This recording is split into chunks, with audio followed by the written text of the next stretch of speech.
Thanks for choosing this free Anfield Index podcast. If you'd prefer to listen to this or any of our other shows without adverts, then now's the time to check out Anfield Index Pro. With AI Pro, you can supercharge your entire listening experience.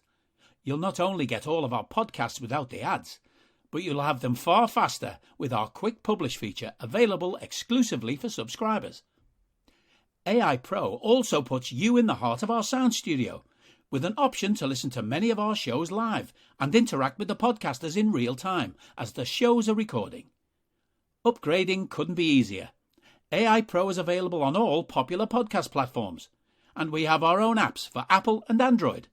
Just head on over to AnfieldIndexPro.com and get started today. Well, that wasn't easy viewing. Probably wasn't an easy game to play as well. But the Reds finally win on the road, 2-1 against Spurs. Much relief. And joining me on this podcast, I have an incredible panel who are going to talk about the game and talk about the key moments and dissect the game. And I have two incredible voices, contributors on the podcast. So first up, I'm going to introduce to you Dave Horrocks. Welcome back. Hey there, Nina. It's great to be talking to you, especially this time on a Sunday night after a bloody win, because it's been a long time coming on the road, hasn't it? It really has. And I think the last time we did like a Sunday game was, I think it was the Arsenal game, wasn't it? So it's great to stick it to a North London team. It took us a while, but yeah, we got there. But Dave, it's great to have you back on. And joining Dave on the podcast, it used to be a familiar voice on the Nina Kauser show and Anfield Index in general, but he took a little sabbatical and I am absolutely honoured to have him back on this podcast. It's Mr. Andy Wales. Andy, gallivanting everywhere, but you still have time for us and I am so flattered.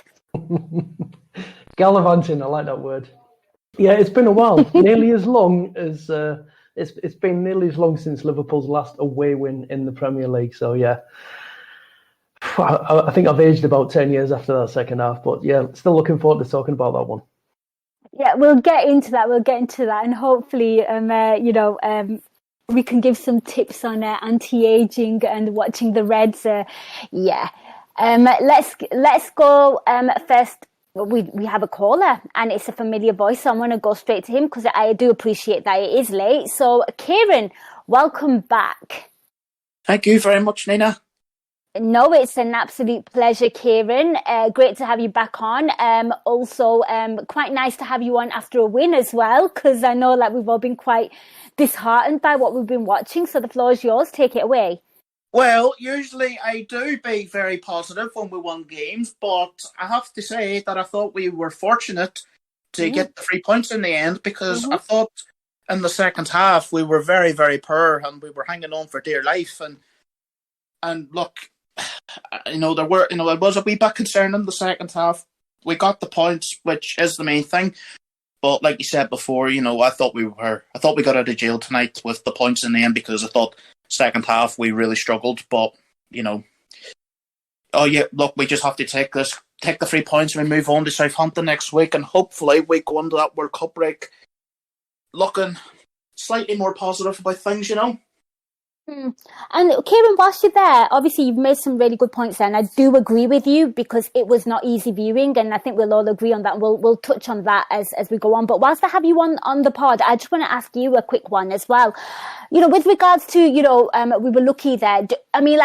Surely that's maybe a positive that we could maybe take away from the game, and maybe the lads can as well, in the sense that they can see out a result. Yeah. Maybe we probably needed a better luck where we probably won a game where if the game had ended 2-2, it probably would have been the fair result. But look, we got the points, and and that's the positive I will take from that. But I thought the performance wasn't particularly great, especially second half. I think plenty would agree with you on that one. Yep, and the amount of times they actually battled the crossbar as well. But Kieran, thank you so much for that. And your balanced opinion on the game and the performance. Right, Andy and Dave, we'll touch on some of those key moments, and obviously we'll talk about the second half and just in general. I'd love to get your thoughts on that. But first, Andy, I'll come to you first. Team lineup. What did you make of our team lineup? And also, with Son missing from theirs and Kulusevski on the bench, and obviously we know Richarlison was out, so we knew how Spurs were going into this game. But what did you make of our lineup? To be fair, there wasn't too much else that Klopp could have done in terms of the lineup. I think the team practically picked itself in terms of players being available in form and fitness and all the rest of it. It was pretty much the best 11 that we could put out there. My only concern was, would we go for the diamond again? Because in 2 games I saw as much as I need to ever see of that diamond. I really don't need to see that ever again. But it was more of the 4-3-3, and then we were 4-4-2 out of possession. So it was, at least it was well structured. That was the one thing. At least it was well structured, and we mostly had the players to do that. And I mean, we'll get into the more specifics of Darwin Núñez, but I thought he gave a really good team display in terms of him playing mostly as a left winger. But I thought, obviously, like you said, pre-match, the big thing really was about Spurs and all the players that they were missing, particularly their attacking options. And there was a real opportunity there for us to do something. So, it was, for me, a fairly balanced lineup and all we could really have expected. Absolutely, yep, 4-3-3. And Dave, I'm going to come to you because you've been crying out for this for quite a while since we've been doing these podcasts and we've been on the back of losing.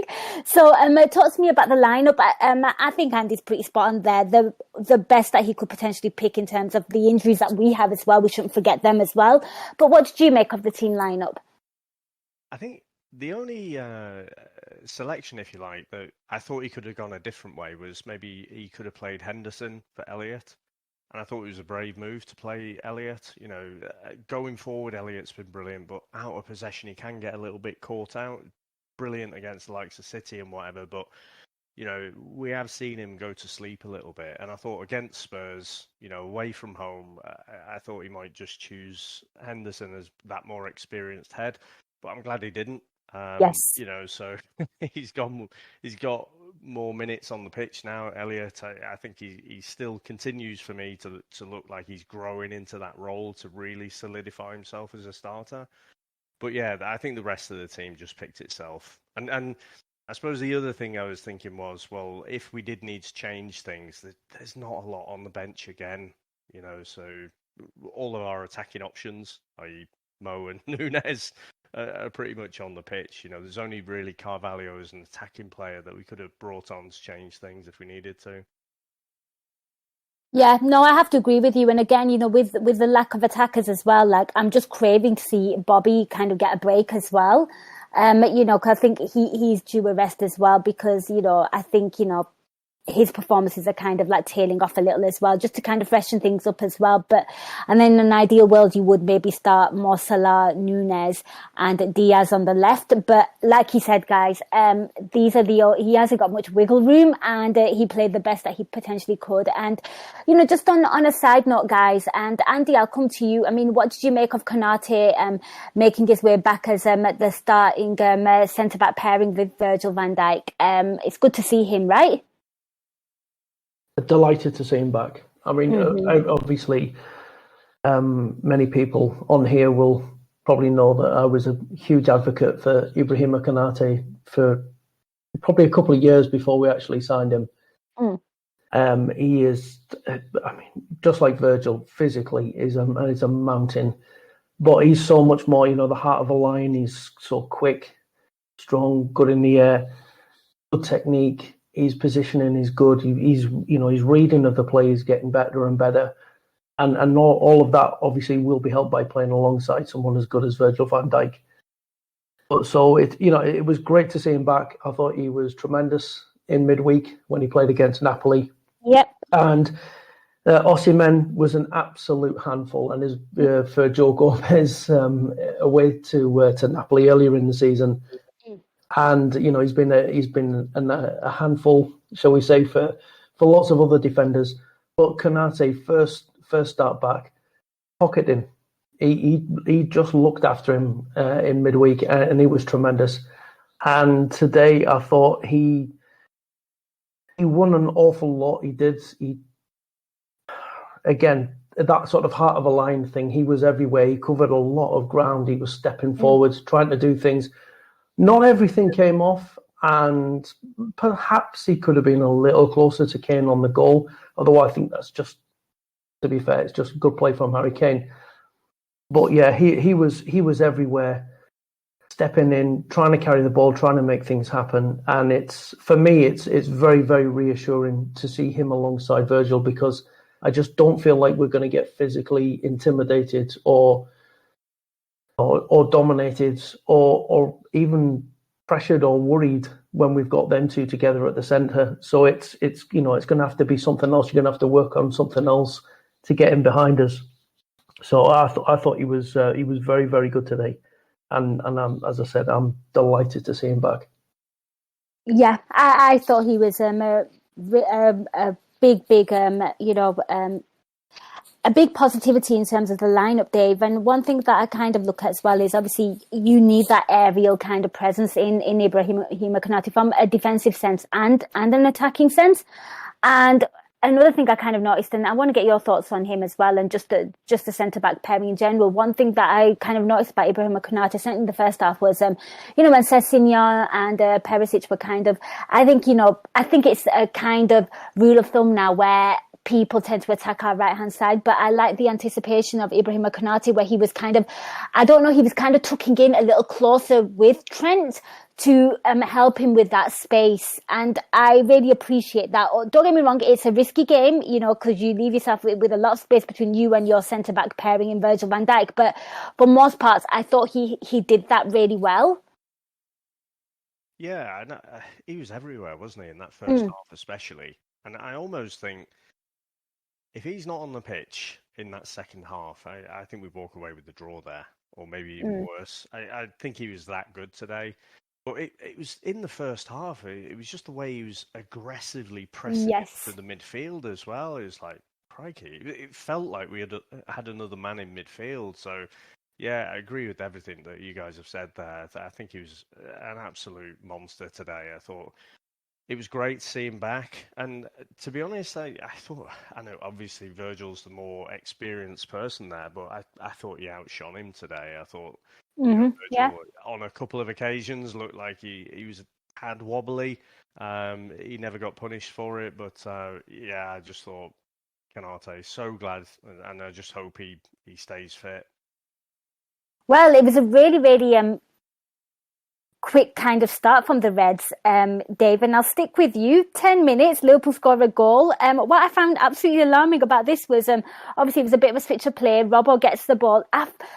He had so much space and, nobody there to kind of, challenge him or anything. And obviously he finds Nunes who puts it on a plate for Mo Salah, but just how lovely, well-worked goal was that. And, we're speaking about the attackers, but, Nunes sort of, as he's playing more and more and getting more involved in these Liverpool games and playing for Liverpool, the link up between him and Salah, there seems to be like they're finding a natural understanding. But talk to me about that goal, and I was just alarmed at the amount of space that Robbo had. I mean, I'm not complaining, but where was the cover? Yeah, I don't know. I felt like they were pressing us quite well. And look, if they'd have won today, they'd have been third place and 5 points off top. So they've done really well. I know they're missing some players, some key players, but, they've still got that momentum. So we've done really well to get a result there. And I felt like, they were pressing us okay in that first half. It actually starts off when Mo gets the ball played into him and he has this lovely little layoff to the inside. And then we start this kind of one-touch passing. And you know what? It had me thinking back to, a few years ago where we seemed to do this at will and just cut teams in half with a counter-attack. And before we'd scored it, I was actually thinking back to that time when we used to do this quite a lot. But yeah, I think Robertson did have a lot of space, but I think if I'm Spurs, I'm moderately okay with Robertson having the ball there. But the way he fires it into Nunes, he has to control it quite well. And then Nunes thinks, right, Mo, you're going to have an equally fierce pass shot at you, but the way he just kills it, bobbles up, and in that one movement, he just buries it in the bottom corner. I thought it was a brilliant, brilliant team goal to watch. And I felt it wasn't us back at our best, but it just had that kind of bit of nostalgia for when we were at our best and we used to just be able to play this one-touch attacking football and just cut teams in half. Dave, you've absolutely hit the nail on the head. And Andy, I'm going to come to you, and I want to get your thoughts on the goal as well. And one thing that I kind of liked was the fact that we weren't really wasteful. Like, we got the chance and we took it. And, I feel like Liverpool are sometimes guilty of maybe trying to walk the ball into the net, being wasteful. And as they're wasteful, the other team tends to grow into the game. This was kind of expected, because I think one thing we've kind of noticed is Spurs have been going behind and they don't start off the best in the first half. It seems to be a pattern with them. But I want to get your thoughts on the goal, the team play, the build up to it, and also Mo Salah's finish. It was a lovely finish. For me, it was like the culmination of those opening 10 minutes, because we got off to a good start, and that was a good thing as well, because so often this season we have not started games well. So we got off to a good start. We were very, very positive. Spurs were on the back foot, and ironically, with better decision making. And yes, he is still raw, Núñez, and there's a lot of room for development there for him. And perhaps that will be something that it will be a part of his development. But with better decision making, Núñez could easily have set Salah up for a couple of goals before he actually did set that one up. On the goal itself, I mean, one thing I did like is as the ball comes out of defence, it actually goes into Mo Salah. So he's the one who ends the move, but he's the one who does the nice little layoff into midfield, and then he turns and he's off and he's going into the box. And obviously, then the ball comes across. And it's good after, like I said, after those couple of earlier opportunities where Núñez, for me, makes the wrong choice, he then makes the right choice as it comes into him, lays it into Salah, and it's just that touch and finish on the half volley. It's just lovely, really, really lovely. And it's more of, I should say, the Mo Salah that we were used to seeing. That you give him opportunities in the box and he is pretty clinical. And as, lo and behold, as we've moved him in off the touchline and get him closer to the centre of the pitch, he's scoring more goals, he's getting involved in more goals, and the team is scoring more goals, and we're starting to play a little better. So it was, for me, lovely team goal in terms of the build-up, lovely finish from Salah. But really, it was the reward and culmination of a really good positive start from us.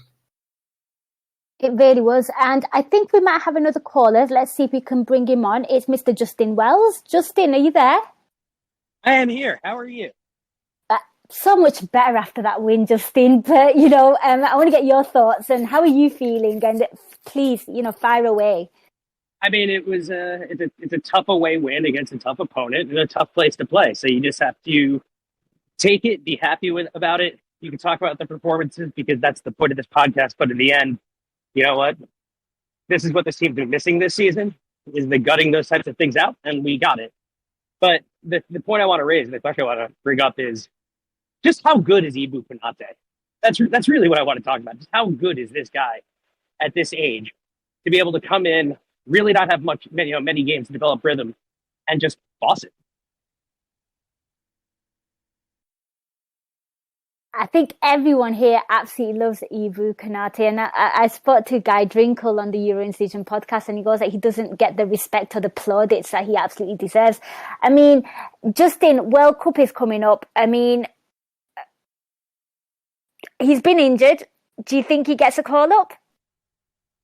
Yeah, he's too good not to. France's center back situation is not what it was at the beginning of the season, because you could see, Saliba will be one.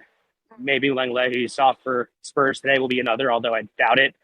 Upamecano, could be in the picture, but who else is really in the picture for, playing center back for France besides those players, and Varane, who is also hurt and inconsistent this season. So I think, unfortunately, he might be picked. Unfortunately, yeah, because we're just thinking about the Liverpool perspective here. Yeah, no, Ibrahima Konate has been absolutely exceptional and ideal for this kind of opponent as well in terms of Harry Kane and, what they have to offer as well. No, I think we all absolutely love him. Justin, we've already spoken about Ibrahima Konate. Is there anything else you wish to raise? No, I will stop talking because I didn't listen to the first half of the podcast. I'm like, oh, shit. Oh, damn, I should have asked you what you wanted to talk about. But yes, we all echo your sentiments that we all think Ibrahima Konate is the real deal, and Andy Wales is somewhere in Germany right now on this podcast, also looking very, very smug. But yes, thank you so much for your call, Justin. Are you that person who has everything? The coolest merch and those must-have fan threads? Well, over at our Anfield Index shop, we've gone that extra mile when it comes to pimping up your Liverpool collection. From our popular range of bespoke design t-shirts, sweaters, hoodies and hats, to our signature edition mugs, prints and coasters, all provided with fast worldwide shipping. We have something for every red. We also stock official LFC merchandise and are licensed with the Premier League and UEFA to sell official iron-on shirt badges and sleeve patches. As a listener to this podcast, you can get 10% off everything with coupon code AIPRO10. Just head over to AnfieldIndex.shop or find us on Etsy by searching for Anfield Index. Always a pleasure to talk to you. And hi, Andy. Hey, Justin. And yes, my video's not on, but I am very, very smug. There you go. So lots of loving for Ibrahima Konate there, right? Let's kind of move on. And Dave, I'll come to you because obviously within 5 minutes after that, they rattled the crossbar, and it was so bizarre, right? Because I think it was a Perisic header, and it kind of hits Alisson. I don't know if it hits his face or his shoulder, but it kind of deflects off and hits the crossbar. But, early signs, early warnings what this team can do. Yeah, I think it was a little cameo of what we got to see in the second half. They look really dangerous in different moments, and it just, I think with a better final ball, they could have, given us real problems today. But in that first half, they just really struggled. They looked quite good right up until that final third, and then the passes were going astray and everything. But I think we started late in that first half to just contribute to our own downfall a bit. Some of the choices we were making right up until I think it was when they hit the crossbar. Elliott, he had the ball and he was trying to be a little bit too clever when he was isolated from the rest of the team, ends up losing the ball and then Spurs are away. So I think, again, the result is the most important thing today. But I think we looked like a team that doesn't have that confidence and belief by default. Over the last few years, we've, had that tag of mentality monsters. We will always do what it takes to get that result. And I think we just looked a little bit shaky. And yeah, I think Spurs had a really good few moments there. Yeah, Andy, even though we were 1 goal up, and even we can all agree that the second half was significantly worse than the first half, but I never ever felt like Liverpool were losing or controlling that game, if that makes sense. Yeah, I think that's fair. I mean, as you said, look, a few minutes after the goal, Spurs had a good 2-3 minute spell where we did look a bit nervy and a bit edgy, and it hit the bar, the post, wherever it was, as it come off Alisson. And then there was a shot that came in that Alisson spilled a little bit, and that was the point where I think we just needed to get our composure back. And to be fair, we pretty quickly cleared the ball, got our shape back, got our structure in, headed in, and then we just sort of calmed ourselves down. And although for a period up until the second goal, I thought we had some sloppy moments here and there. Yes. Loose passing was a big thing that I noticed, and Sessegnon, the penalty shot from on him as well from Trent Alexander-Arnold. I felt like he was beating him for pace. Yeah, I think that, to be honest, I think it's Trent and his positioning. He was getting caught the wrong side and making some poor decisions. Whether you can win the ball in that situation or whether you're going to accept that your opponent's going to get there first, and you've got to then set yourself for the next scenario, the next situation, what he's going to do after that, and you've got to prepare yourself for what comes next. I think there were some sloppy moments, and some of the passing was at times it was a bit short, like hospital passes here and there. On the whole, we were fairly controlled, and I think Spurs kind of probed, but they didn't really sort of put us under any undue pressure, and certainly not any kind of prolonged pressure, other than a few moments here and there.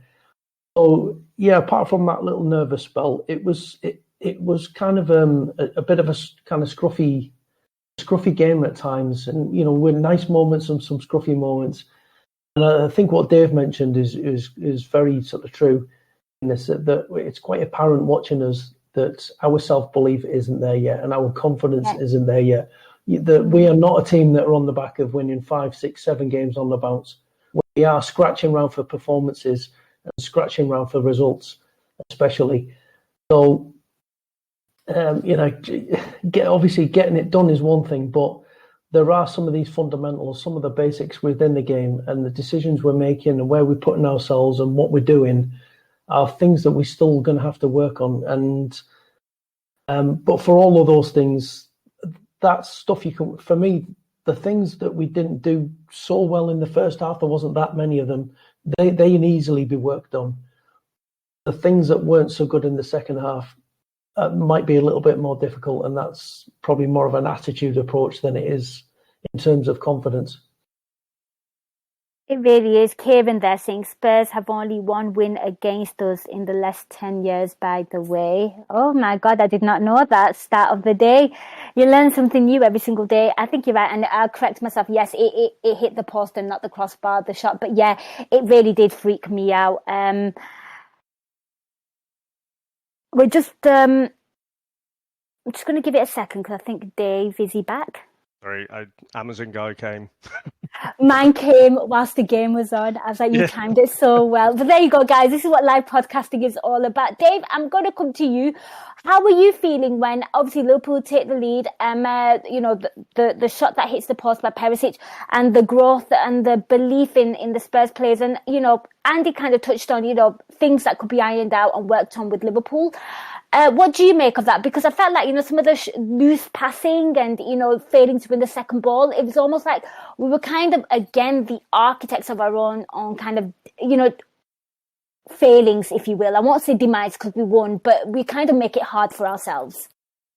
Yeah, I think so. I just think that, winning breeds that confidence, doesn't it? So we win the next game. Well, actually, in a normal season, forget the World Cup, but if you start to build up a few wins and then you kind of have that confidence, which borderlines on arrogance, where you just know you're going to get the results. And so I think possibly that looseness of the passing and whatever, it's just born out of that nervousness. But I think with these matches, we come on right after the match is finished, don't we? And I wonder sometimes if you go back and watch the match again, where you know what the result is, you can take the emotion out of it. I wonder if we look nervous or if it was just me watching it nervous. So I wonder if Spurs' chances were actually good, but I think they're magnified. I think they're magnified by what we've been watching from Liverpool in previous games. Exactly. I think we're almost taught this year that, we're going to balls up and, we're going to lose out on the result or whatever. But no, I thought, apart from those little sloppy bits, totally agree. I thought that first half, we generally controlled that whole game. But it was just these odd, sloppy little moments. And I felt like, especially going into the second half, I felt like Spurs could not be that bad again. Because, again, first couple of thirds, I thought they were okay. But then when they got into our third, I didn't really feel that threatened by them. But I thought, again, their league position doesn't lie. So, and also we know from Spurs this year, for whatever reason it is, they tend to go behind. So, again, United had the same kind of form a few years ago. I remember when Mourinho was there and everyone was speculating, well, is it because he takes the handbrake off and then just lets them go and play? So I wondered that about Spurs today. But again, I just hope this, at the end of the day, I don't really care about that sloppiness now. We won, fuck them. Nicely put, Dave Tattoo there. Exactly, Nina. The fans have lost confidence too. Yeah, okay, so it feels like it is it's not just an individual thing. It might just be a collective with Liverpool fan base and obviously what they've been watching this season and some of the individual errors that have been leading to us dropping points and, losing games. Right. Before I get into the second goal, I just want to get your thoughts on, that whole, I saw a lot on social media about, this is a penalty, it's a clear penalty. And of course, I'm talking about Trent on Sessegnon. Was that a penalty for you two? Because to me, it just felt like two players going for it and he just kind of nudged him. Maybe I'm biased. I'll let Andy go. Not for me. He just leaned, he put his shoulder in, leaned on him. His arm goes out, which is, you've got to be careful because in some situations, some referees might make that decision, might make that call. So it is risky to put your arm out. But I just think he leaned on him and he was assessing and went down looking for it. So there wasn't, once they did, the 3-4 replays, you could tell VAR looked at that and thought there's just not enough in it for it to hit the threshold in order to pull the referee over to the monitor. And what about you, Dave? I thought, for me, to be honest, he was a bit silly, Trent. I thought it would have been incredibly soft, but he's given the referee a decision to make there. Sessegnon was going nowhere, and he's just put his arm out onto his back, and I'm glad it wasn't a penalty. And I was honestly, I was cocked and ready to go. I was almost seething with impotent rage, because if that had been given after what happened last season with Jota, where that was a blatant penalty just waved away, because that was two hands on the back, almost in the same position on the pitch. I was just like, oh, you motherfuckers, this is conspiracy. But no, I was glad to see it was waved away. And it certainly, if it had gone to VAR, I'd have been quite angry about that as well, because it wasn't a clear and obvious. It was quite subjective. He definitely hasn't pushed him enough to make him go over. But, with all these things, I always wonder, well, if that's Harry Kane, does that get given? And so I just think Trent's, I think he's struggling with PR this year, not just his form, but, everyone seems to want to stick the boot in, outside the Liverpool fan base. That talk about that actually, because something I noticed on my commentary was Darwin Núñez. He looks clumsy on the ball. By the way, I watched it on Sky Sports.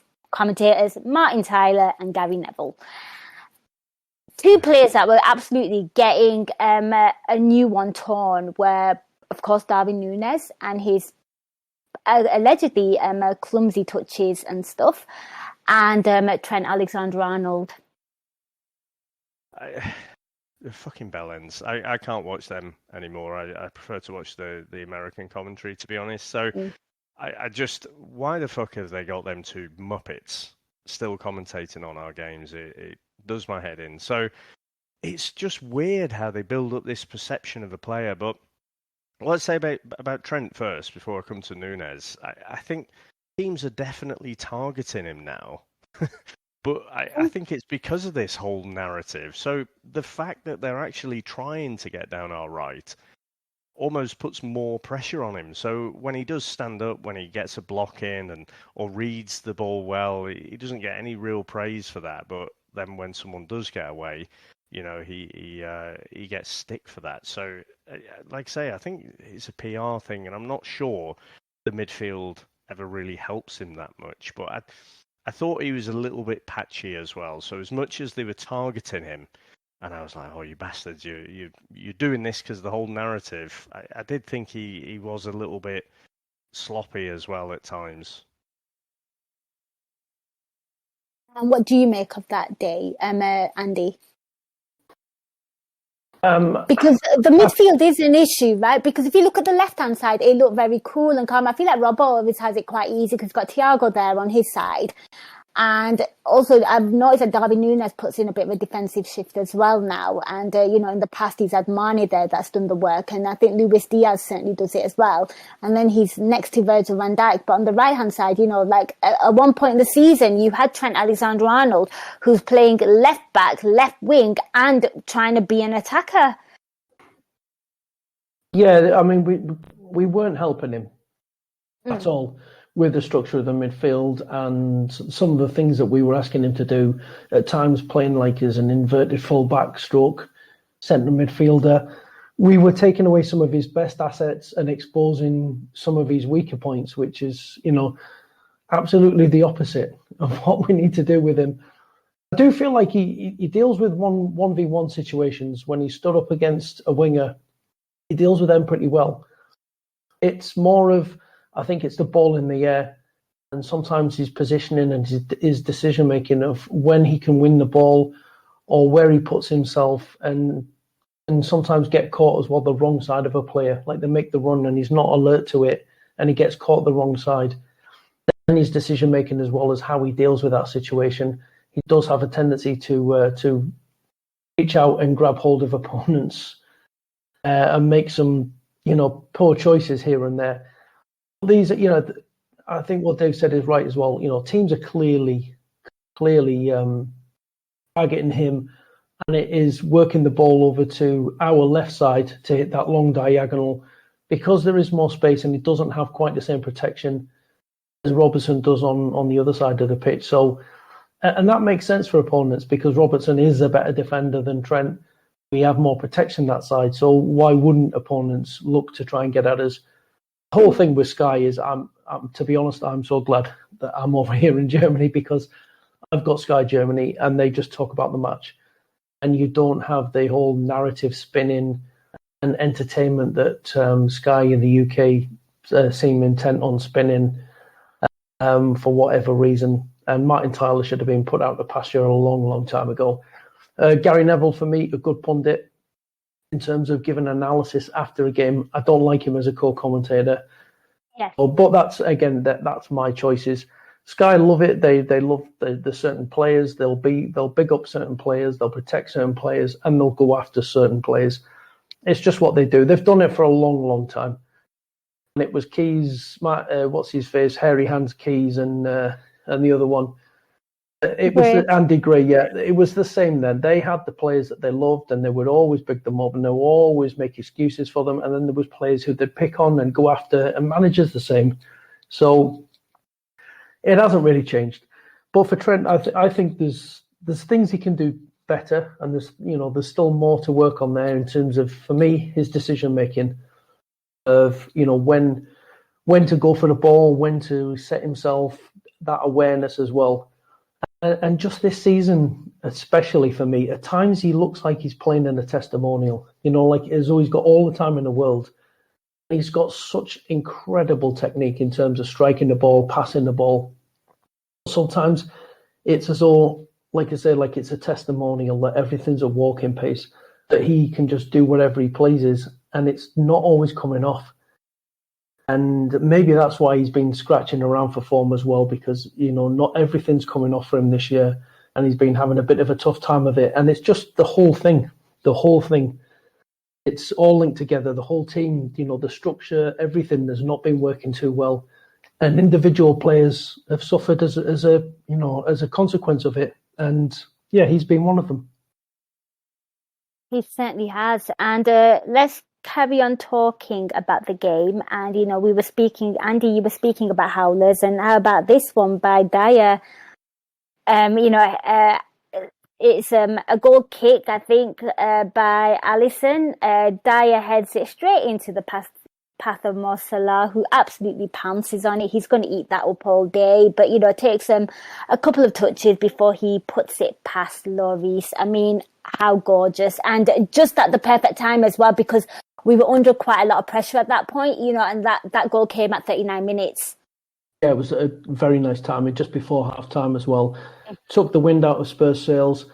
At that point, I was ready. At halftime, I was ready to suggest this would be called the Eric Dyer Appreciation Pod, because that was very, very generous of him.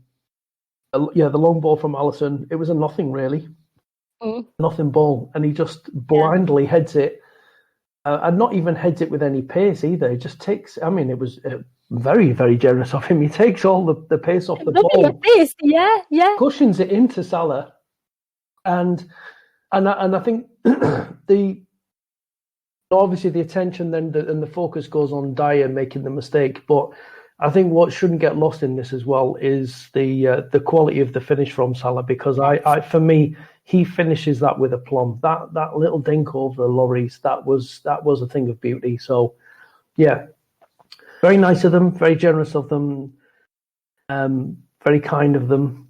We definitely needed it, and it was a nice little thing to go into halftime with. But yeah, for me, what a lovely finish. It really was. And Dave, nice to see the opponents making defensive howlers and gifting things. We'll take that. I was not expecting that from this Spurs side, to be honest. I bet Conte was going nuts. In fact, from what we saw in the second half, I'm pretty sure he was. So the thing is, though, I don't feel like it was a huge error from Eric Dyer. You know, we've seen, well, you don't see it so much anymore, but certainly when the pass back rule came in, you had defenders and they'd try and pass it back to the keeper and they'd underweight it too much and someone would nip in. You don't tend to see that much anymore, but I thought, I wasn't even sure if it was a header. It seemed to almost come off his shoulder, but even before he's touched it, you can see Mo is anticipating the mistake. Now, 99 times out of 100, he just either controls that or heads it away. But I think it's Mo's initial position that helps to accentuate what a big mistake that was, because, you know, he's in the right position to then get in between Dyer and the ball. And, you know, his first touch was great, and then it just kind of bobbles up. He controls it with his knee. And as he's bearing down on Lloris, you can see him, he's shimmying his body, as if to say, you've not, am I going to try and go round you or what? And then just that lovely chip into the far corner. I thought it was so good. And he made it look easy. But I was trying to think, there's very few players, maybe Bobby actually is the other player who I think would make that look as easy. But I think a lot of other players on that pitch don't score that goal. So yeah, it was so satisfying. Brilliant time to score. And at 2-0, especially this season, I wasn't comfortable, but it felt really, really good. It really did. And I love the fact that, you know, like you said, Marcelo was anticipating that there could be potentially a cock-up there. Call it striker's instinct, whatever, but we'll take it all day, every day. Right. Any thoughts on the first half before we move on to the second? Anything you want to share? Just to repeat what I said, I felt like as good as we were, I felt like Spurs could not be as bad as they were in that first half. And that's not a Nostradamus type prediction. That literally is the form of this season. And so, yeah, that's kind of how it turned out. But I was hopeful more than expectant that the amount that we showed in the first half, that we would come out and we would just control the game from the off, you know, and Spurs would have a little bluster, but we'd show enough composure. So I was wrong on that one, but yeah, and we'll get into that. And Spurs not being their best in the first half is a trend as things stand with them, and they certainly improve in the second half. And Andy, boy, did they! I mean, they came out with some fire. I don't know what Antonio Conte said to him, but, you know, he strikes me as a very, very feisty man. I actually have a lot of time for him as well, and I have like a lot of respect for him just as a coach in general. I think Spurs have done really well there. But 48 minutes, you know, Ali making a save, and I think it was a Dyer header. Then 48 minutes, Perisic rattles the crossbar again. But again, this is where I felt like we were showing some defensive frailties. You know, a switch of play, Sessegnon to Perisic, who obviously hits the crossbar. But, you know, again, they came out with some intensity and some purpose. He absolutely did. I mean, the disappointing thing for me is that we should have expected that. We had to expect that. Because, as Dave said, you know, Spurs couldn't be as poor in the second half as they were in the first. In that first half, Spurs looked every bit a team who were missing, you know, 3-4 of their better players. And like you said, yeah, Conte is a very strange, angry little man, as he showed on the touchline in the second half when he went over to our technical area and smashed the ball out of, I think it was Pep Linder's hand. He's an odd, angry little man. But he was going to be, like you, very, very respectful of him as a coach. So he was always going to get into them at half-time and look for a reaction in the second half. And they're the home team. They're a good side. You've got to expect them to come out and at least show something at the beginning of that second half.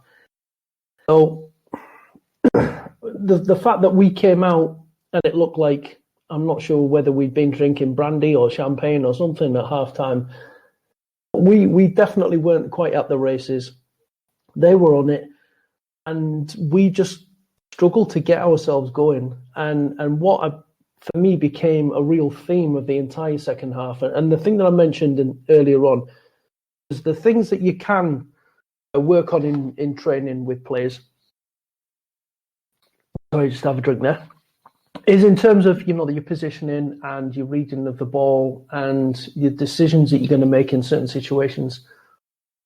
What you're not coaching and what you've got to expect from people is that attitude and that desire and that will to win duels. And Spurs were first to every second ball, it felt like, in that second half. Yes. That's how it started, and that's how it seemed to go throughout the game. They were first to all the second balls. And we won, a lot of the first challenges, in terms of heading the ball away, getting a foot in. Then Spurs would win the next one.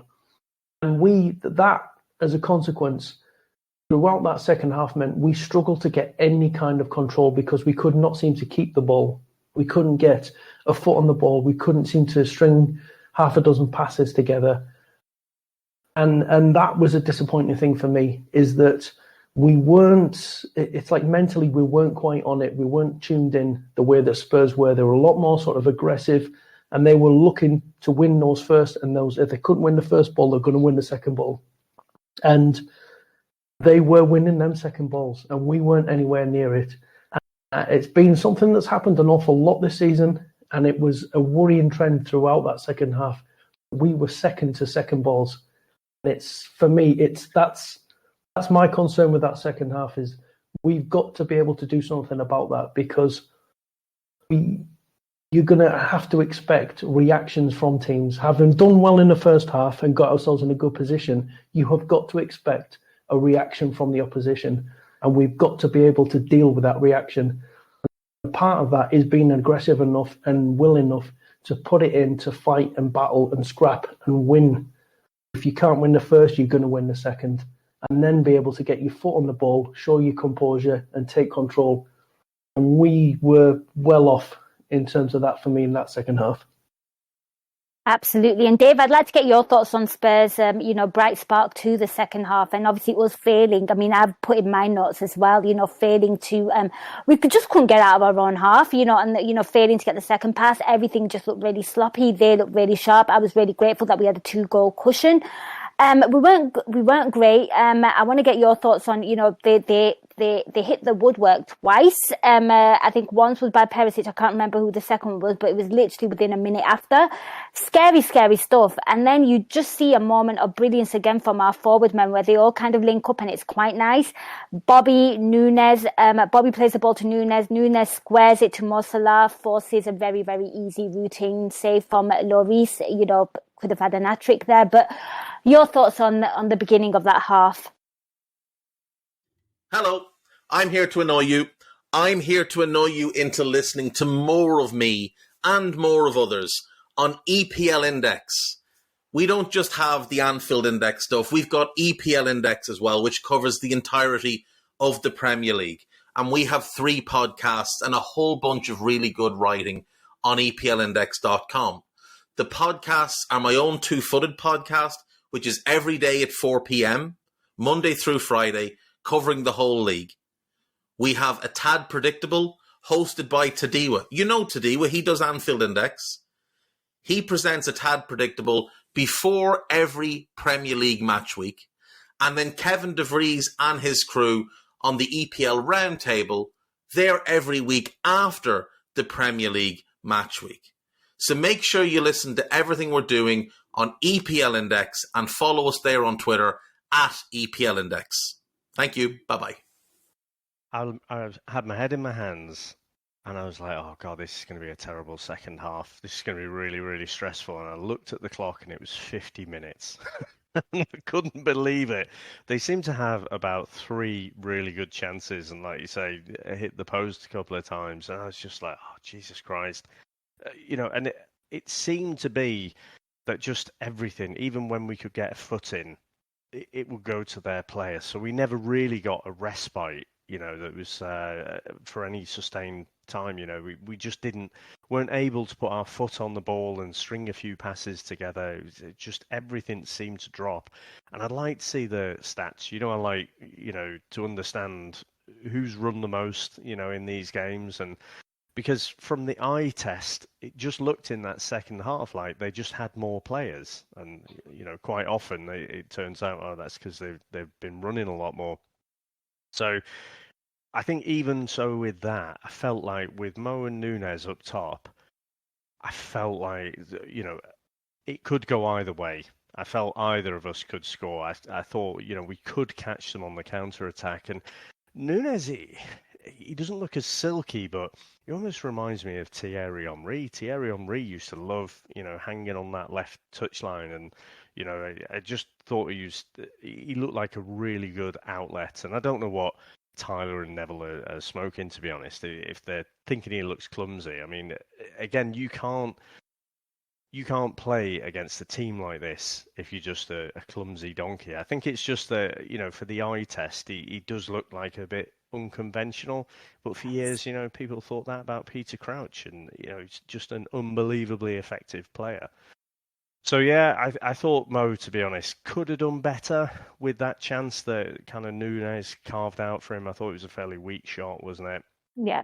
And then also Nunes did really well. He cut inside, and I thought he's giving himself all the goal to aim at, and then just ends up kind of p-rolling it through to Lloris. So we did have individual moments, but yeah, Yes.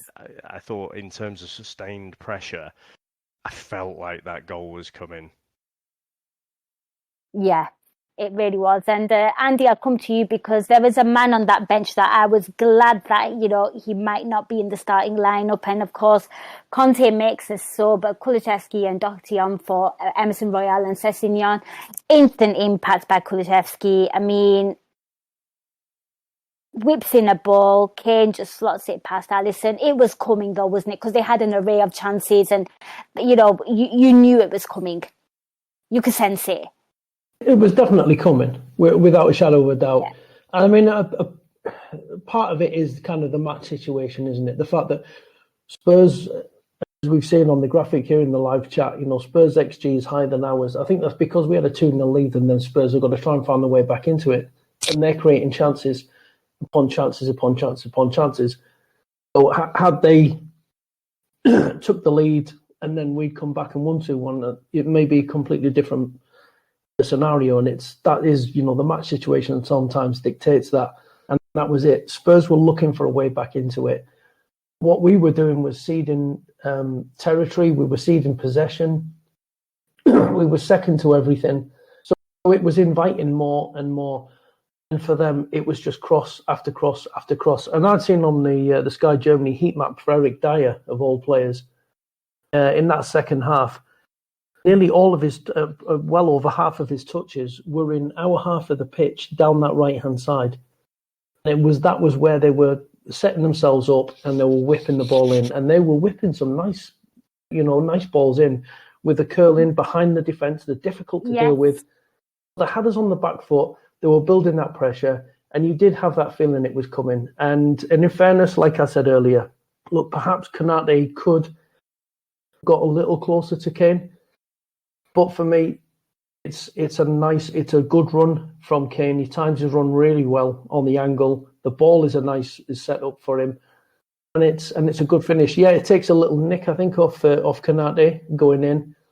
There's not much Alisson can do with that, or there's nothing really that Alisson can do with that, because it goes in the one place that he can't get to it. So you can't begrudge them getting the goal, because they more than deserved it. It was just then, okay, what we really needed was to find a reaction ourselves. The way that Spurs found a reaction at halftime, we needed to find that, but we didn't. So what had been built in towards that goal was just the pattern of the entire second half. And just briefly, I'd watched Aston Villa against Man United earlier in the afternoon. Villa had also gone 2 goals up, and then United had built pressure and got themselves a goal. But Villa were always dangerous on the counter-attack. And the difference was that second half for them is they got that third goal. And once they got that third goal, that was it. And for me, that was what I felt that we needed. We needed that third goal to be able to just kind of take that pressure away and get back on top of things and get control of the game again. But we never did that. And that was the thing then. Once that goal goes in, we just really, really struggle to get any kind of control and really sort of relieve any pressure from ourselves. So it was, it's just a good goal. That's the thing. It's just a good goal, and it's just disappointing that we invited the entire second half situation on ourselves. Yeah, I get that. I get that completely. And Dave, I'll come to you. I'd like to get your thoughts on Harry Kane's goal. That man scoring, we don't really like him on this podcast or Anfield Index in general, or just an average football fan who, is not a Spurs fan. But yeah, obviously gets the goal. Conte's instant sub impact. Talk to me about that, because I think it was definitely coming. I could sense it. Yeah, it was coming. When it did come, though, I was a little bit disappointed. And it's really because of the high standard that Ibu's set.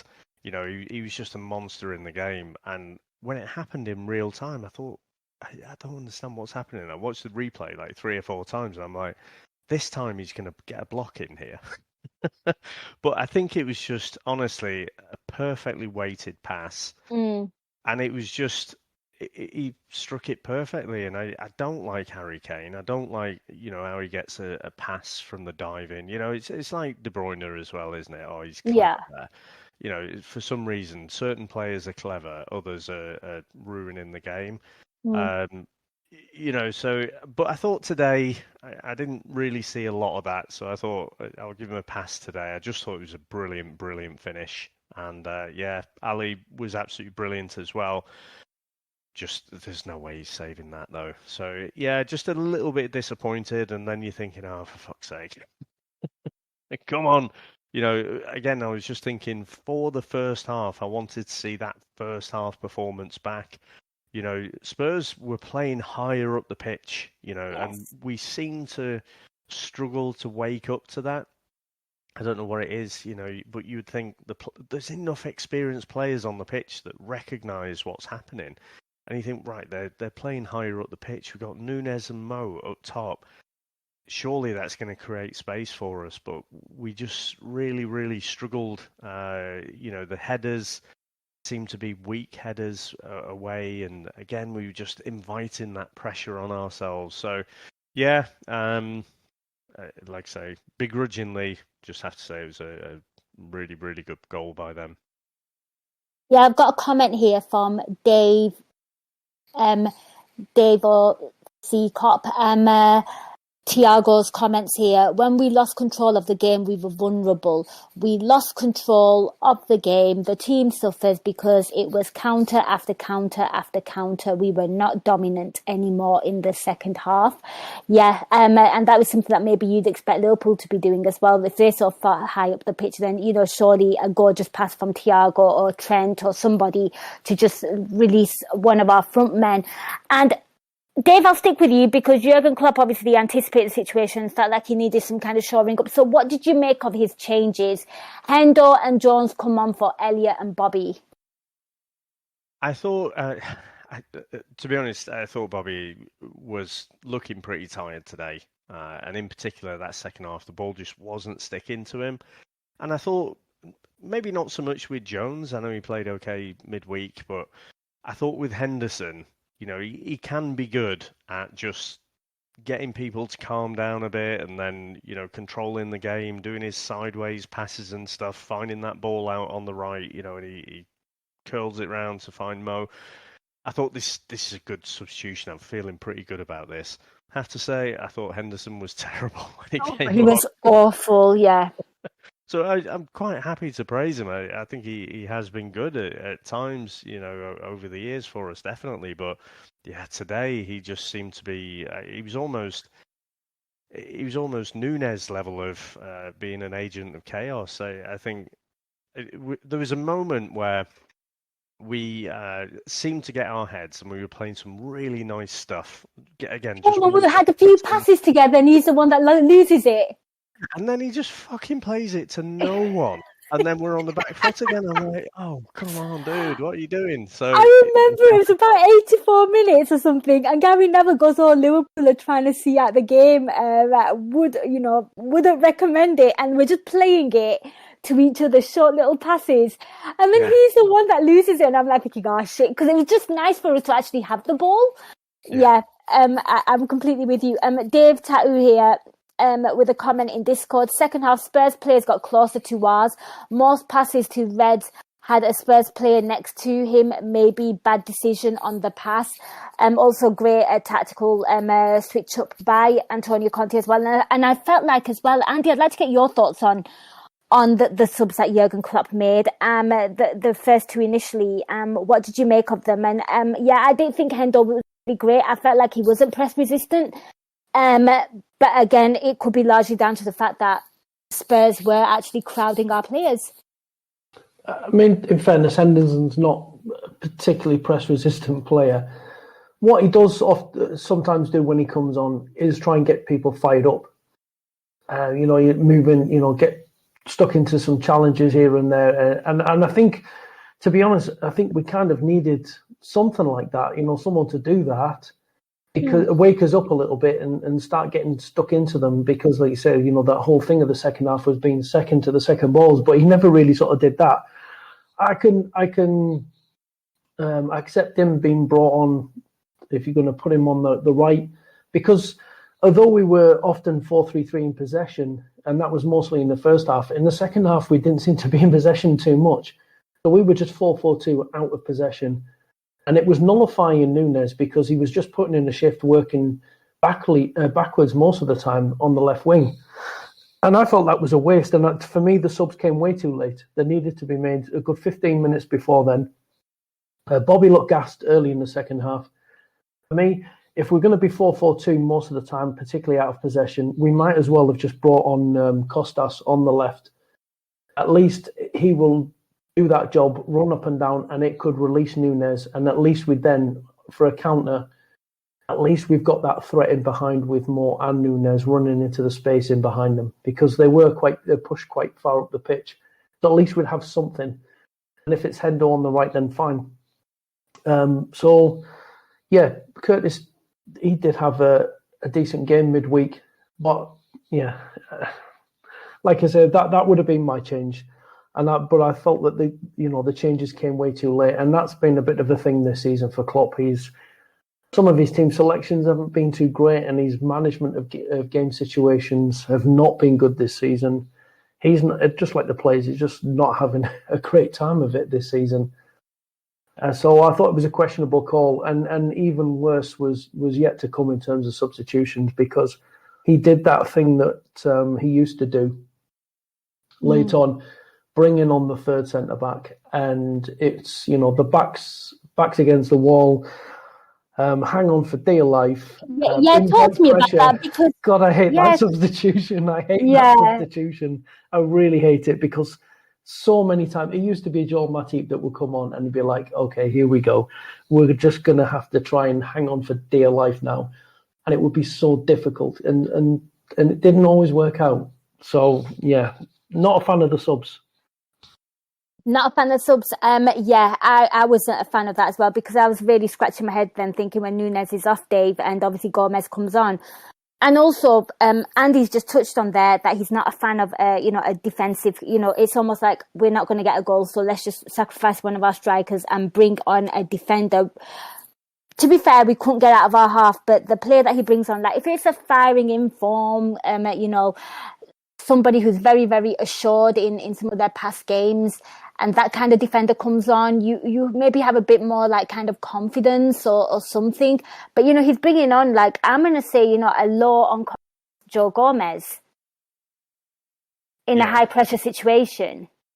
I think the problem is with us is we're just not that team who can really dig out that defensive display. So, you know, if you go back to like some of Mourinho's sides, you know, and at Chelsea, Inter Milan and whatever, he brings on a defender for an attacker and you think that's right. No one's scoring today. You know, they're so well drilled defensively, but that isn't our strength. So I agree. I just felt like that was just inviting pressure on us. And I felt like Núñez looked a bit knackered. I mean, Christ, I'd love to see his running stats. He ran his socks off today, and I think he was brilliant. But, yeah, when Gomez came on, I mean, he's had a very patchy season, hasn't he? He's looked brilliant, like the game against City, absolutely amazing. And then other games he's looked woeful. I mean, the Napoli away game is going to live long in the memory. So, yeah, it just felt like it was almost, not throwing up the white flag, but it was almost giving up on trying to score that other goal and just sitting on what we had. Now, the result tells us it was the right call. You know, and so you've got to kind of go with that, but it just felt like it was not a normal move for us to make. But again, you know, we're missing Diaz, we're missing Jota, you know, some of the attacking talent that we've been deprived of. You know, we're talking about what Spurs don't have. You know, we've got more probably missing, or at least as many. So yeah, I'm kind of. I wasn't happy about it when it happened, but like I say, the kind of end result sort of says that it was the right decision, I think. Yeah, and then of course the fourth official holds up the minutes, and I think there's 4 minutes of injury time, and you're absolutely gassing at this point because literally Spurs are throwing everything but the kitchen sink at Liverpool, Dave. And then obviously Jurgen Klopp makes another sub, and the only attacker we have on the pitch, Salah, comes on for Ox. I was a bit concerned about this one. Okay, there was maybe like 3 minutes left, but you only literally need a second, like, for one of them chances to go in. I was just very, very concerned at the fact that it was Ox that came on because I don't know. Yeah. It makes life a lot easier for Spurs knowing that there's nobody there behind them who is a threat, which means they can be more aggressive and push forward and not worry about anything behind them. Even if he was to take off Salah, maybe I would have gone with like a Cavalli. I don't know. I didn't like the fact that he took off his only attacker. It worked out in the end, but it could have been costly. Yeah, and he's so bloody strong, isn't he? You know, especially for the size of him, and so quick. I never see a drop off in pace from him. You know, even right at the end there. I said Núñez looked a bit shattered, but I didn't think Mo did. I don't think he ever does. So, you know, Because he doesn't eat bread. Well, maybe I should start doing that, but whatever it is, I mean, he's just in incredible shape, isn't he? And again, just what an amazing season, you know, despite everyone saying, oh, yeah, he's not the same since he's signed his contract. Yeah, no, the whole team has not been firing, and he's still performing. He's still chipping in with his assists. You know, he's still banging in the goals. So I was the same. And the thing is, you know, we haven't seen like peak Ox for what, getting on for 4 or 5 years now. You know, there was a time, probably 2018-ish, where I thought, yeah, this guy looks amazing, but just the injuries he's had have just taken their toll, and I think he's just seeing out his contract, and we'll just let him go in the summer. As with Keita, presumably, that's if he ever plays for us again and it isn't just injured constantly. So, yeah, it did seem strange, and I did wonder, well, now we're not going to have that ball stick with us. But I was kind of feeling, you know, the romantic in me was thinking, well, ex-Arsenal player playing against Spurs, you know, I kind of had that feeling it could be just a boot away, you know, long ball, catch them off guard and just get in. But I don't know. Did Ox touch the ball? I'm not actually sure he did. So yeah, I don't think it was great. In and I'll come to Andy on this, and in fairness to him as well, he did have a shorter time to impact. I think the stat that absolutely disgusted me was when he came on against Nottingham Forest for 15 minutes and he had one touch of the ball or something, and I was absolutely mortified at that. But I mean, what did you make of that sub towards the end? Were you okay with it? How did you feel about Mosler? I mean, it got to the point where I think even Hugo Lloris could have come up top and put some threat on our goal, and there'd be nobody there to kind of, to be pounce honest, on. Go on. I was going to say, sorry, to be honest, with a couple of minutes left, I think it was just there really to break up the play, eat up a little bit of time. He came on and for 2 minutes chased down their defenders to make it, a little bit uneasy of them delivering the ball up to their players who were crossing the ball in, our team who were camped on the edge of our box. So there isn't, for me, there's not really too much to say. It was more of the whole pattern of that second half. It was just, yeah. And like I said before, I felt that the first change we needed to make had to be much earlier in that second half. And we had to really relieve Núñez of his duties on the left and push him as a threat on the counter-attack in behind. And then, yeah, who knows? Maybe we would have been able to do something that would have relieved a little bit of that pressure. But, I mean, we literally survived by the skin of our teeth. Almost, was it virtually the last kick of the game where the ball flashes across the goal and just goes wide. So,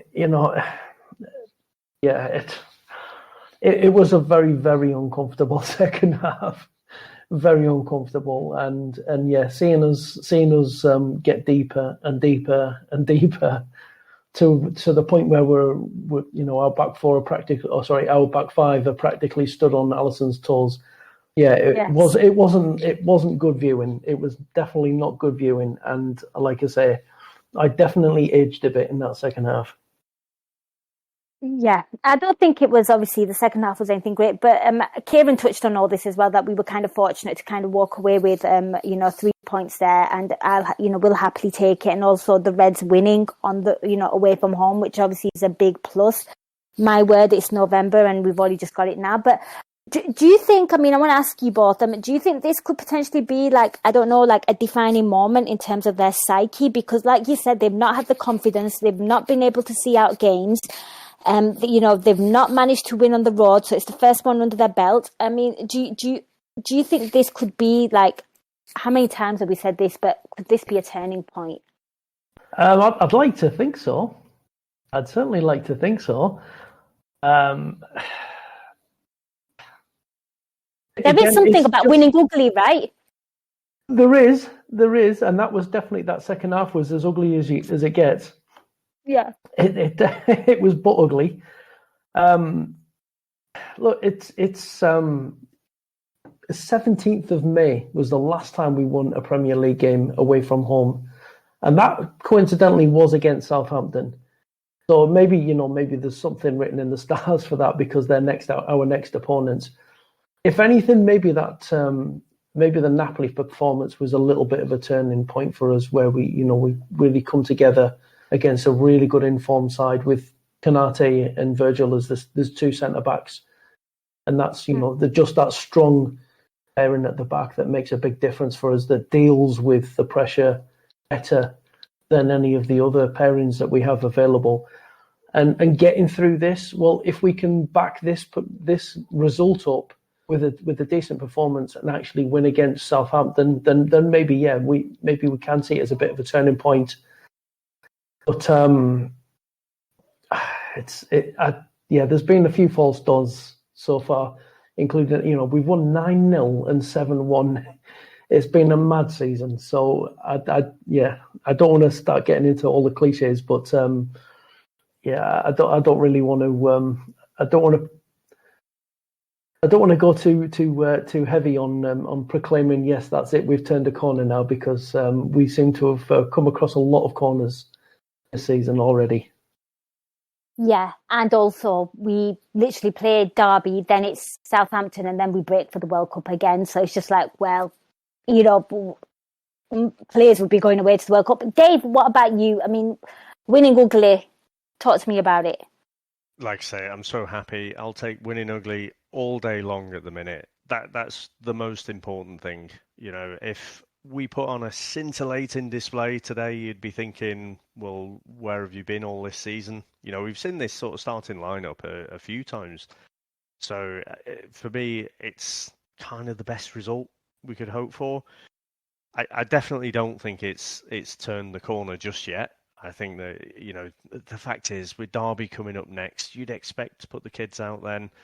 Southampton, well, on paper it seems easier, but those are the teams that we really struggle against. You know, we do better against the better teams. So I think I'll feel really good. I don't care about the Derby game, to be honest. Play the kids, and whatever the result is, it is. That Southampton game for me becomes an absolute must win.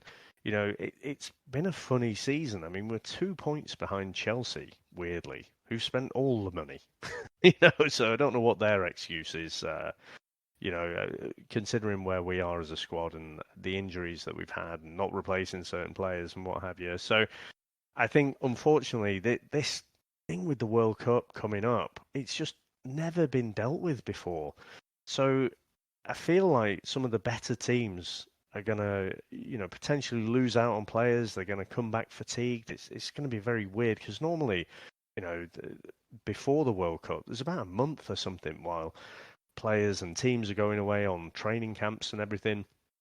You know, players are coming back from injury, but they're doing everything they can to get ready for the tournament. Here, you know, it's straight off onto the plane, quick tournament, and then back into the Premier League for Christmas. So it's going to be just a weird season. And I think, again, hopefully we'll get that win against Southampton, but it really depends what our squad looks like when everyone comes back. You know, if let's say, worst case, you know, Trent picks up an injury and Canate pick up an injury, and then we're deprived of them going into January, you know, it looks very different. Whereas the other case scenario, again, do what you want, Southgate.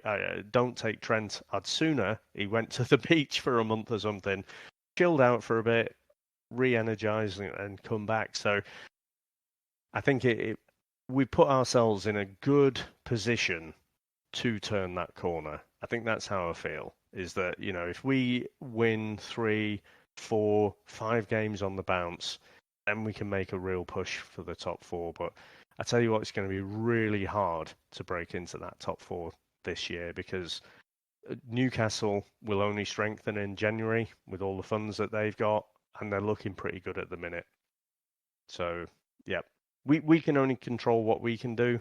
And like I say, I feel like, considering the season we've had, the timing of this is brilliant. And also, I'd have to say that, you know, I think, Nina, when I spoke to you last, I said, just play the kids against Napoli. I don't care. We're going to finish second.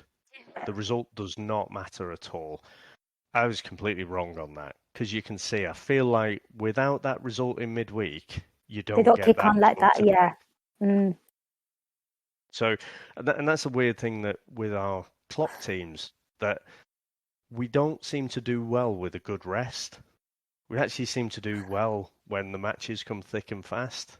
So again, that's just another variable with this whole World Cup coming. Watch this space. Yeah, I'm glad he played the senior players against Napoli as well, in hindsight, because I was of the same thought process as you. Dave, before I let you go, who was or is your man of the match? Because it was, you know, there were some good performances there. I thought, you know, Thiago was exceptional, Fabinho was exceptional. I thought, you know, Salah was just incredible. Darwin found himself. Ibrahima Konate, absolute monster. You can even give a shout out to Alisson for, you know, producing all those saves and also having a few wobbles there in the first half, giving them a bit of confidence. But, you know, again, it was like I felt like it was like a team response of getting through the dark period. So who's your man of the match? I think Alisson, again, you know, he, for me, has been our player of the season so far. I think he's been consistent. Apart from, I don't know what the hell happened when Kane nearly dispossessed him. Yeah. And I don't. Yeah. He seemed to see him and then sort of forget that he was there. I don't know if he'd had like a senior moment or whatever, but also, where was the shout for man on from all the rest of the players as well? So, he could have looked a bit silly, got away with that one, but apart from that, I thought he was brilliant today. I actually thought Fabinho was a little bit kind of patchy. I thought he again looked like he was running in mud or something. I thought he was a little bit dodgy today, but it's got to be Big Ibu. I just thought he made us look so much more solid at the back there. And, probably if it wasn't him, I think Núñez is in with the shout as well. I think right from the first few minutes of that first half when he escapes down the left-hand side and then forces Lloris into a one-handed save, I thought he, again, showed that he's going to be a real wild card for us. And, if we can just figure out what he's going to do, that'll be a good thing. But the opposition definitely don't know what he's going to do. So, yeah. But no, it's got to go to Big Ibu. Like I say, absolute defensive rock. But the way he stepped up into midfield and was pressing in midfield as well that first half, I thought he was immense.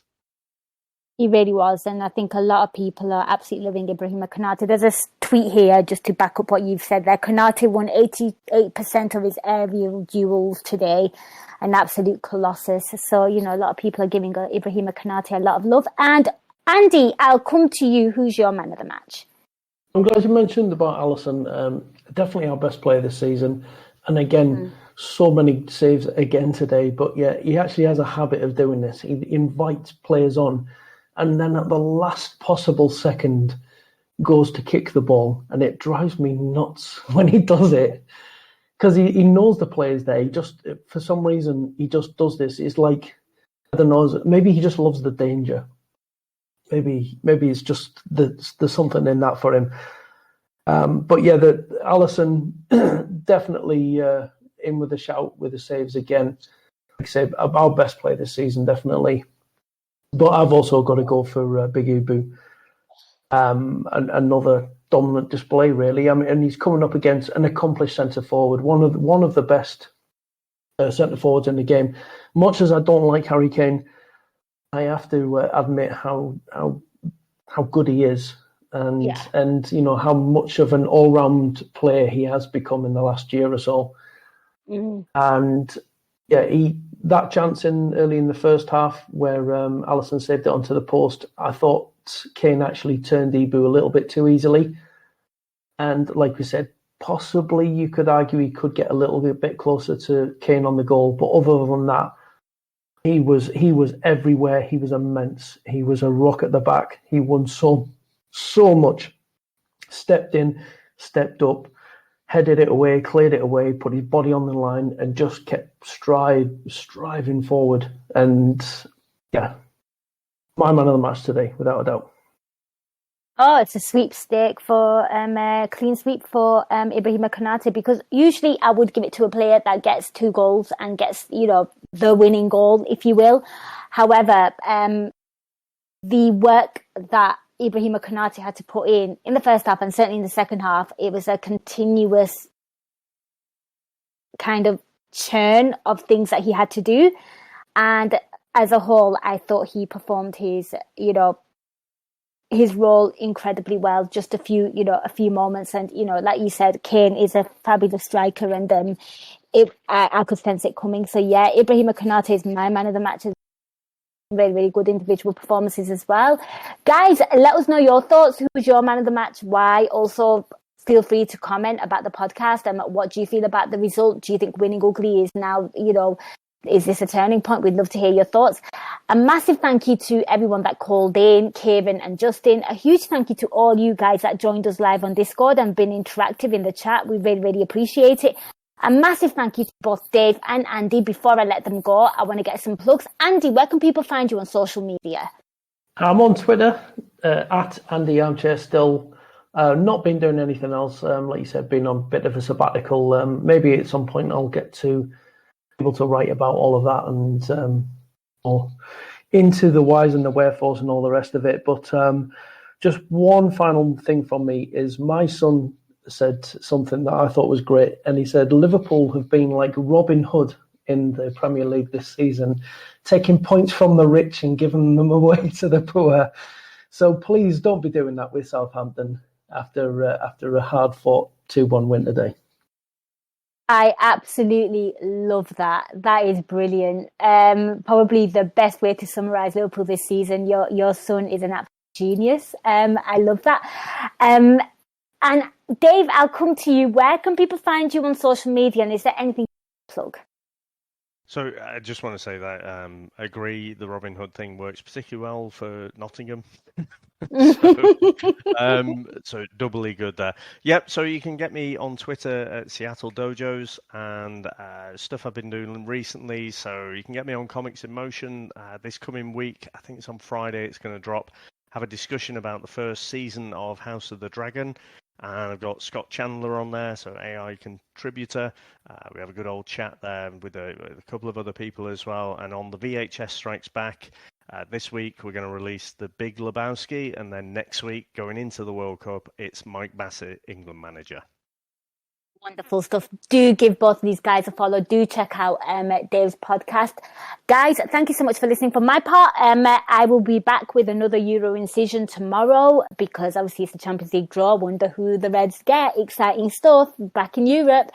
But yeah, I'll be back with that one. And yeah, thank you so much for listening, guys. Take care. Till next time, up the Reds. We hope you enjoyed listening to this Anfield Index show. Please be sure to subscribe to our channel so future podcasts find their way to your device automatically. There's nothing quite like fan engagement, and we'd love to know what you think of anything discussed on this show. The best way to get in touch is over on our free Discord community, where both podcasters and listeners debate the hottest LFC topics 24/7. Sign up free now at AnfieldIndex.com/Discord. You won't regret it. You can also follow us on Twitter at Anfield Index and find us on Facebook by searching for Anfield Index. Oh, and before you go, we'd love it if you could leave us a 5-star review on your favourite podcast app. It only takes a couple of seconds, and it means the world to the people who create these free shows.